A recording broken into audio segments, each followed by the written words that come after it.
All right, so today we're going to take a look at part 3 of my presentation. As you recall, last time, one of the things I tried to get across in the theme of part 2 was emotion as an obstacle towards knowledge. So today, I want to kind of go the other way. I want to say, can we use emotion as a way to gain knowledge? If you can keep your head when all about you, you are losing theirs, you probably misunderstood this situation.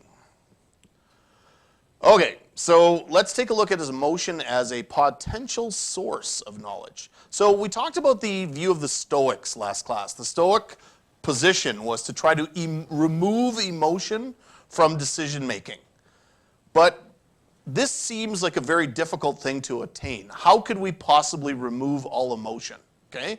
If you describe someone as cold and unemotional, you don't mean they literally have no emotions. You just mean they show very few emotions in their interactions with you. Okay? Now, in the science fiction example, the character of Mr. Spock on Star Trek is this sci-fi character that represents that in literature, that this is someone who has eliminated emotions. Now, that being said, part of the dynamics of that character is they're constantly trying to reinsert emotions into his character to see how he reacts to that. Okay? So, economist Steven Pinker pointed out that Spock is not so much lacking emotion, but he's just in great control of his emotion. That the emotions are there, he just is able to control them and not make them a factor, so to speak. Okay? Which would be sort of what the Stoics propose as well. Now, they've done studies on brain damage patients, and they suggest that if you don't have any emotions, that your entire life quickly falls apart. Okay? There was a psychologist who noted a case study of a patient called Elliot who suffered a brain damage, right? And it affected the emotional parts of his brain. In many ways, Elliot was able to lead a normal life. Okay? He could still perform on intellectual tests. He actually had most of his intellectual abilities. But because of his lack of emotions, he essentially could never make decisions. Without those emotions, despite he had all that intellectual ability, he couldn't make any decisions essentially in his life. And as a result, he led a terrible life. His life kind of fell apart because of that. So the psychologist speculated that it's actually emotions that help us to get through the decision-making process by narrowing down our options so that we can choose between a manageable number of them. Okay? Without emotions to guide us, if we just make decisions on reason alone, we tend to get kind of locked in. I mean, just think about that. Think about if you had to make a decision purely on reason without any emotion whatsoever. Let's say you were a politician right now, and you had to decide between, say, diverting money to health care versus diverting money to something else. Without emotion as a part of that decision-making process, what are you going to use to make that sort of decision process? Right? When you look at, say all the patients who are in wheelchairs and the cost of running, say, a healthcare facility that's directed to that versus, say, the need to improve the roads in Winnipeg, without an emotional decision-making component, you might make that based on reasons that have nothing to do with emotions, where we would judge that would be difficult as to why someone would make decisions that way without the emotional component. So this might suggest that emotion is a crucial part of the reasoning decision-making process. Almost like that connection between reason and emotion is very strong again, like suggested in some of the videos we've watched. Nothing great is accomplished in the world without passion. Okay. So let's take again a look at this relationship between the two, reason and emotion. Okay, so if we tend to think of them as two separate things, that's different. What they kind of maybe should be is a related connection between reason and emotion. Okay? So let me ask you the question, is it possible to literally feel nothing? I think some of us have made that expression before. I feel nothing today, or I feel nothing for that, or I have no opinion on that emotionally. Okay? Do you think that's even possible? Do you think it's possible to completely control/suppress emotion? to have an emotional state of 0 with no emotion whatsoever? What do you think? Is it possible? Kind of a gut instinct. I'm not asking you to, just what do you think? Yes or no? Yes? Okay. And that's all I'm asking for, is a gut feeling. Do you feel that you can literally feel nothing? I guess now I'm going to turn that around on you and say, how did you come to that decision? It's kind of at the point where you're deciding, you know, there might be some good evidence to say that it is possible to feel nothing, but at the same time, maybe I could argue that it is impossible, that emotion is a physical state, like we talked about in the first presentation, and it's impossible to do that. Yet, Walks just said that if you suffer brain damage, it's possible to remove emotion. So you have all this kind of evidence on one way or the other, and it's kind of at one of those things where you're not sure, should I say yes or no when Walks asks the question. What ultimately might have led you to say yes or to say no might have again been emotion itself, might have helped push you in one direction. When I give you a binary position, I say yes or say no. Well, actually, a lot of you took the third option. You just sit quietly and don't say anything. But to go one way or the other, maybe emotion was that tipping point. Maybe it's the thing that drives you one way or the other. Okay. So one way you could maybe look at it is as a continuum rather than a binary position, okay? Just think of it sort of as a more or less continuum. So basically, if we have a strong emotion or a strong lack of emotion, does that push us more one direction or the other? In other words, if you're absolutely out of control furious, maybe then you're not applying a lot of reason to that decision-making process. And at the same time, when you're deep in the middle of a math problem, solving, say you're sitting alone in a room and you've got a really complex math problem, you might be at that point really feeling non-emotional at that point. Or maybe, I mean, what would be a scenario where you feel very little emotion? Right now, when you're bored, maybe? Like can any of you describe a scenario? Maybe you're bored one day and you're just sitting in the backyard and it's not that nice of a day, but it's okay, and there's not much to look at. At that point, maybe your brain tends to then maybe start daydreaming a little bit, right? Tends to daydream and you start thinking of things to do because you're bored, right? You want something to do. And if that something is something very technical, like maybe you're going to go on a vacation in a week and you're going over in your mind, oh, what do I need to bring on the vacation? You're just sort of creating a list in your mind or something like that. At that point, you could maybe describe yourself as very unemotional at that point. You're very reasonable. But at the same time, if you're in a situation where your emotions are very heightened, very strong, maybe then again your reason is being affected. So maybe that's a better way to think of it, as this sort of continuum between reason and emotion, that we're kind of sliding around at different points. So now, maybe this isn't an accurate depiction though. Maybe in order to actually solve that complex math problem, you need to bring emotion into it. Maybe that has to be there. And at the same time, maybe when you're feeling really strong emotionally, that's when you can make the most reasonable decision. Right? Maybe you can't make a decision unless you actually experience the strong emotions to help you make that decision. So maybe it isn't it is a complex issue, the relationship between them. It's not an easy answer, okay? Maybe we should think of it this way, as being not opposed to one another, but that our emotions can themselves be more or less rational. So an emotion itself can be more or less rational. So again, you could think that the emotion you're feeling is anger. How reasonable is that anger? Is it more reasonable or less reasonable in the anger? If you're feeling happy, how reasonable is that happy? So that's maybe a kind of way to think of it. As well, we talked about how emotions have that physical aspect to them. You guys all demonstrated that today with your definitions. And that belief can affect emotion. So physical affects emotion, belief affects emotion, and now it seems that reason affects emotion as well. So if you're angry with someone who just insulted you, and you later find out that you actually just misinterpreted what they said, theoretically, your anger should go away, okay? That isn't always the case, by the way. My wife has woken up and angry at me because I said something to her in a dream. And she knows that I didn't actually say it, but she says to me, I just can't stop being mad at you because just the dream was that way. Like, that's actually happened to her.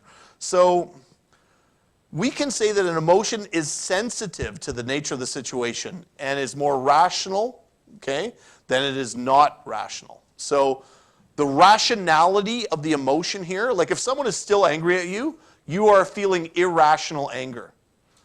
Because you know that they didn't say what you thought they said. But the fact that you might still feel it, you might still have the physical symptoms of anger, means that you have irrational anger, I would say at that point. Whereas if they actually did call you like Mr. Poopy Pants or something, and you found out that's exactly what they said, now you do have a rational anger there because it's rationally justified. Okay. Aristotle was one of the first to suggest that emotion and rationality can be connected. And this is actually what he said. Anyone can be angry. That's easy. But to be angry with the right person, to the right degree, at the right time, for the right purpose, and in the right way, that's not easy. Okay? So let's kind of compare two situations and relate it to this Aristotle statement. So here's statement one. Paul has arranged to meet Tom at 3 o'clock. Tom arrives at 3:02 and says, oh, I'm sorry for being late. Rather than accept the apology, Paul loses it. He starts screaming and shouting about Tom's lack of consideration. Doesn't he know? Go buy a watch. He totally loses his self-control for being 2 minutes late. The question is, do you feel that Paul has a rational anger here? Probably not, right? It might be irrational. Situation two. Hospital phones Judy. Some terrible news. Her boyfriend was just assaulted, had an assault committed on him, and he's unconscious and is in the intensive care unit at the hospital. Oh dear, she says, that's annoying. I wanted to play golf this afternoon. Oh, instead I guess I'll have to go visit him. Now, here, we're not seeing an emotional reaction. Would you consider her emotional state rational? Again, probably not. But here, she's showing less emotion. And here, Paul's showing more emotion. So the way we kind of rationalize anger isn't a factor necessarily of the amount of emotion they show. It's how we place it in its context. And I think that's kind of what Aristotle was getting at. Okay? So here we're seeing, are they angry, if we just use anger in the first situation? Is Paul angry at the right person? Yeah, he's angry because he's late. To the right degree? No, I don't think that's the right degree. At the right time? Yeah, that was the right time. For the right purpose? Now that's a big, deeper question. And in the right way. So what I'm saying is maybe there's a interconnection here between emotion and ethics as well. What is the, quote, right thing to do? What is the right way to react?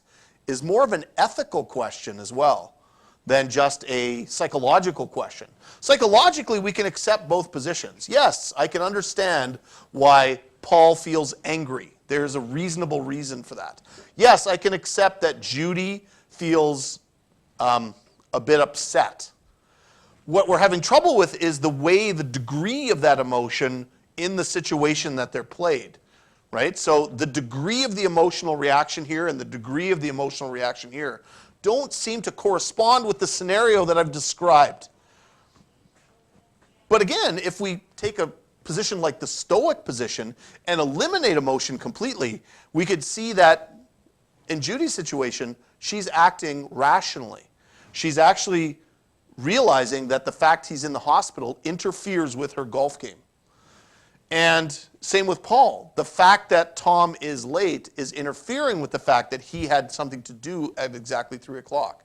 So maybe that stoical position isn't necessarily the best scenario there for reactions in these things. So too little emotion is possibly as irrational as too much emotion. A balancing act based on the scenario is probably a better way to go. to think of our emotions as more or less rational, we may sort of see that a particular emotion is irrational, not the emotion itself. Anger isn't necessarily an irrational emotion. The way and the degree of anger, the way we use it, it can be irrational. So when we think of emotions like corny, right, which was used in the example today, corny could absolutely have a context for which that emotion is a rational emotion. And as well, corny could have a context where it is an irrational emotion.